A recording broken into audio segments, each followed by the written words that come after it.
За өнөөдрийн сурах хичээлээр зээл авах өргөдөл түүнийг бүрдүүлэх бичиг баримтын талаар ярилцсанаа.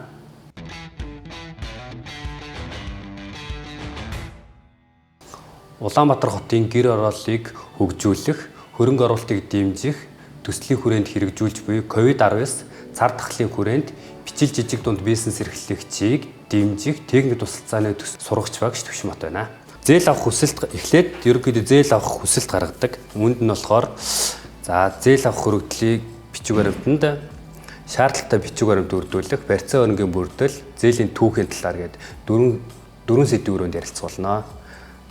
За ерөнхийдөө зээлдэгч болон ямар байгууллагаас зээл авах болох вэ гэдэг. Энэ нь болохоор банк болон банк санхүү байгууллага, хадгалан зээлийн хоршоо, ломбард компани, хувь хүн байж болдог. Зээлдэгч буюу зээл авах байгаа хүн банк усаа буюу банкнаас ямар шалгуурыг эхлээд харах вэ гэхээр зээлийн хүү бага, хугацаа боломжийн хэмжээнд хангалттай байх шаардлагатай. За үүнийг тэргүй хэлчин өөрөө тодорхойлоод хардсан байх ёстой. За зээл хүсэгч нь зээл хүсэлт гаргахын өмнө дараах асуудлыг тодорхой болгодог. Зээлдэгч болохоор зорилго, хэмжээ, хүү, барьцаа өрнг, зээлийн зориулалт тий. За ийм юмаа тодорхойлж иж зээлдэгчд өөрөө хүсэлтээ гаргадаг. Зээл гаргах үйл ажиллагаа нь болохоор зээлийн хэрэгцээгээ тодорхойлно. Зээлдүүлэгч байгууллага өөрөө сонгоно. За тэгмээд баримт бичгийн бүрдлээ харна. Тэгээд зээлийн хүсэлтээ зээлийн эдийн засгч буюу банк санхүү байгууллагын эдийн засгчд бүрдүүлж өгнө. Зээлийн өргөдөлд болохоор юу хамаардаг юм бэ гэхээр ихэнх байгууллагын зээлийн өсөлтөнд болохоор зээлдэгч өөрийнхөө тухайн мэдээллийг бүрдүүлэх шаардлагатай байдаг. Зээл гаргаж үз зээлийн хэмжээ хүүгээ тодорхойлцсон хамгийн багаар ч одоо зээл авж байгаа нь ерөнхийдөө хугацаа боломжийн хүү бага бах шаардлагатай гол шаардлагыг тавьсан байдаг. За тэгээд өөрийнхөө бизнесийн танилцуулгыг ерөнхийдөө бүрдүүлэх мэдээлэлээ бүрэн базаагаад очсон байх шаардлагатай. Зээлийн үйл ажиллагаа нь санхүүгийн үзүүлэлтийг тусгасан байх ёстой. Зээлийн хүсэлт гаргахдаа зээлдэгч юу голцоолон анхаарах ёстой вэ гэхээр зээлийн өргөдлийн маягтыг бүрэн гүйцэд бүглэж өгөх шаардлагатай. За бүрэн ойлгомжтой буюу бизнесийн талаар бүрэн ойлгомжтой сайн тайлбарлаж чаддаг байх ёстой. Тэгээд зээлийн хэрвээ шаардлагатай бусад бичиг баримт буюу асуу тодруулах зүйл байвал зээлийн эдийн засгаас тусалцсан авна. За шаардлагатай бичиг баримтын бүрдэлтээр иргэн компани хоёр дээр ерөнхийдөө нэг шаардлага тавьдаг голцоо тэр нь болохоор иргэний өмнөлөх, өргөдөл, анкет, орчин сугаарын тодорхойлолт энийг голцоо түүц машинаас одоо авч байгаа. Сүүл нөгөө хур систем нэвтрээд хур системээс бүх мэдээлэл ордог учраас хур системийн мэдээллүүд авч байгаа.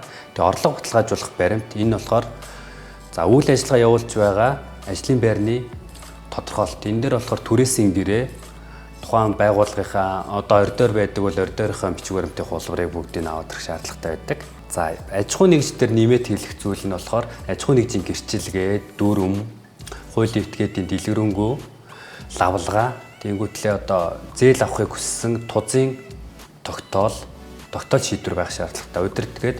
Удирдлагын иргэний өмнөлөх, удирдлага зөвхөн анкет бүгэлж өгдөг. Удирдлагын тэгээд барьцаа өрөнгүүд бүгд шаардлагатай байдаг. Ямар хөрөнгө зээлийгээ тодорхойлцсон байх ёстой. Зээл авахд бүрдүүлэх шаардлагатай бичиг баримтанд болохоор жишээ нь зээлийн зориулалтаа өөрөө тодорхойлно. Жишээ нь тоног төхөөрөмж худалдаж авахаар бол тоног төхөөрөмжийг хаанаас авах, ямар үнэтэй авах, дүүрийгээ болгоно хэмжлэгээр ч юм уу эсвэл зураг хэлбэрээр баталгаажуулж очижулгүй илүү. За эргэлтийн өрнгийн санхүүжилт буюу үйл ажиллагааны доктортой байгууллага эргэлтийн өрнгөдөө санхүүжилт авах гэж байгаа тохиолдолд тэгээ үнийн дүнгийн жагсаалтыг авсгаж өгөх илүү тохиромжтой байдаг. За зээл хүсэлт гаргасны дараах процесс гэж байгаа. Энэ дээр болохоор зээлийн эдийн засгч нь газар дээр очиж барьцаа өрнгийн үнэлгээтэй танилцсан, бичиг баримтын шаардлагыг хангасан, бичиг баримтын баталгаажуулалт хийгдэнэ.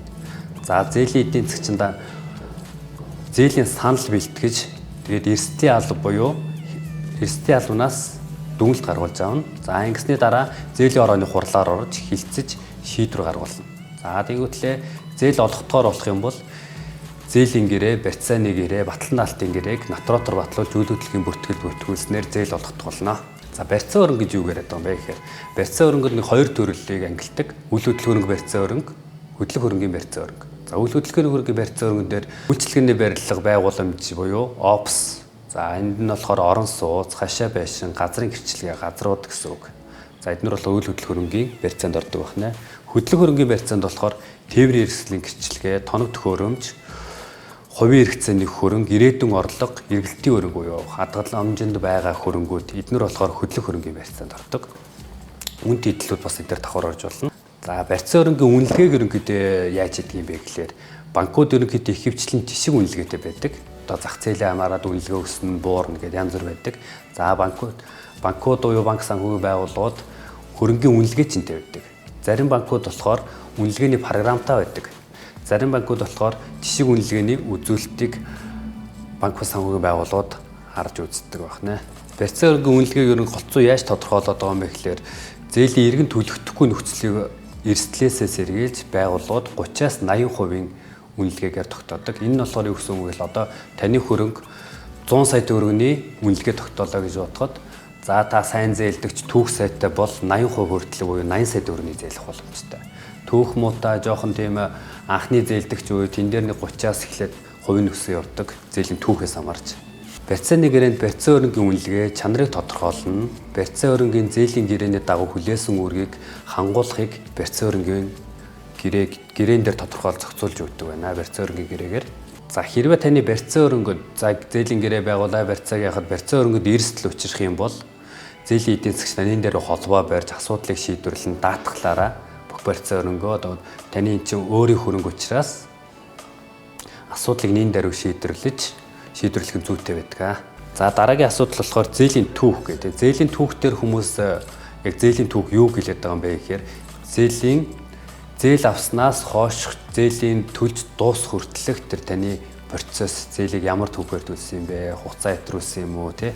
Зээлийг Монгол банк болон сангийн сайдын тушаалаар хамтарсан тушаалаар 2019 онд 6 сарын 11-нд болохоор актив ангилах журмаар шинжилсэн байгаа.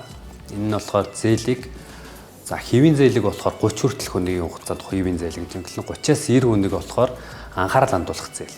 За 91-ээс 180 хоног болохоор хэвийн бус зээл. 180 хоногоос 360 хоног бол эргэлзээтэй зээлийн ангилал. За тэнгуүтлээ 365 хоног жилээс гэтэрсэн зээлийг муу зээлийн ангилал руу шилжүүлдэг байна.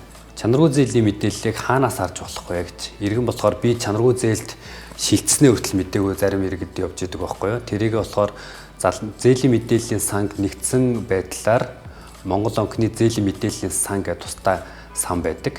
За тэнд нь болохоор банк санхүүгийн байгууллага нэгдсэн журмаар мэдээллийг зээлийн регистрээр шүүх мэдээллийг явуулдаг. Энэ дээр болохоор иргэн дээр болгон аж ахуйн нэгжтэр регистрийн мэдээллээр зээлийн түүхийг харж болдог.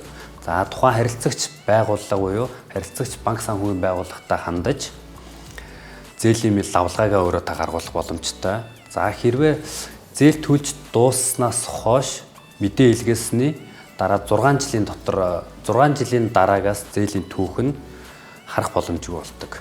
За тэгээд өнөөдрийн гол сэдвээ сурч мэдсэн зүйлээ баттдах үүснээс дүгнэлт ярилцъя. За эхлэн зээлийн хэрэгцээгээ зөв тодорхойлж зээлдэгчид байгууллагыг сонгох нь зээлийн үйл ажиллагааны эхний үе шат юм аа. За хоёрдугаар ирсэн зээлийн хүсэлт гаргахдаа тодорхой буюу бичиг баримтын бүрдэлтээр зээлийн эдийн засгчаа сайн тодруулж мөн зээлийн өргөдөөл бичиг баримтаа өгөхдөө өөрийн бизнесээ сайн тайлбарлан хамтран ажиллах нь чухал байдаг. За хамтран ажиллах чухал гэдэг чинь зээл авснаас хойш зээлдэгч үед зээл авагч хоёр нийлээд зээлийн харилцаанд орж байна. Итгэлцлийн харилцаанд орж байна гэсэн үг. Зээл хүсэгчид бичиг баримтаа бүрдүүлснээр зээл авах үе таалга нэгдэнэ. Дараагийн процесс энэ зээлийн түүх гэсэн үг тийм. Зээлийн түүхэн дээр зээлийн түүх сайтаа зээлээ хааж дуусгах юм бол дараагийн зээлд одоо ямар нэгэн шаардлагаар ахаа зээл авах болоход дараагийн зээл авах үе таалга нэг шатаар дээш агчна гэсэн үг. За зээлийн гэрээ, барьцааны гэрээнд гол анхаарах зүйлүүдийг болохоор зээлийн гэрээ, барьцааны гэрээ хүмүүс нэг тулгаад уншаад зэдгөө тэрийг ерөөдөө гол зүйл залтуудыг уншсан байх шаардлагатай байдаг. За тэгээд өнөөдрийн хичээлийн сэдв зээл авах хөрөгдөл баримт бичгийн бүрдүүлэлт байлаа. Анхаарал тавьсан баярлалаа.